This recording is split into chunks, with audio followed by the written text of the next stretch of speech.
अमृत धार गुरु के दरबार।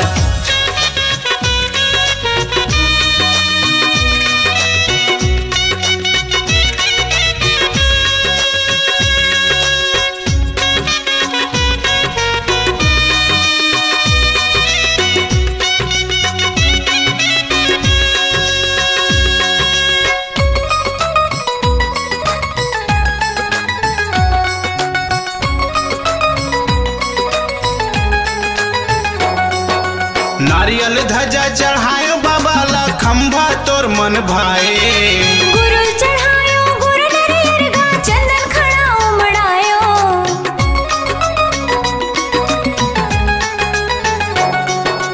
दिए निशानी तोर पहिरे कंठी चंदन माथ लगाए।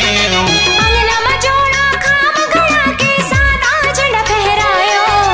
दिन रात भक्ति तोर गुण गायन ज्ञान भजन सुहाए। दिन रात भक्ति तोर गुण गायन ज्ञान भजन सुहाए। तन उजराले हो मन भरियाले होगा। तन उजराले हो मन भरियाले होगा। बोहत है अमृत धार गुरु के दरबार। मोहत है अमृत धार बाबा के दरबार।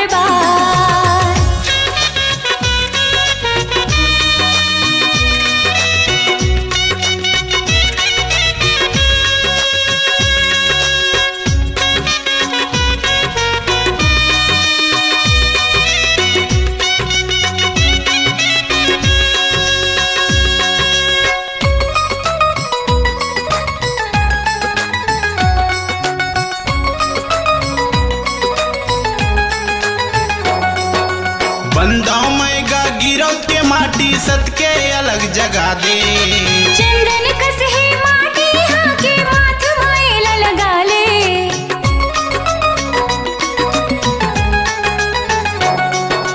भूया नापत जाहूं मंदिर मा मन मा हवै पियासी। बड़ महिमा है मोर बाबा के घिग दिया जल दिन राती। झंडा धरे है संत पुजारी चले गुरु दरबार। झंडा धरे है संत पुजारी चले गुरु दरबार। भक्ति गालोगा मुक्ति पालोगा। भक्ति गालो जी मुक्ति पालोगा। बोहत है अमृत धार गुरु के दरबार। बोहत है अमृत धार बाबा के दरबार। तोला दर्शन कराहूं जोक नंदियम नवाहूं ना।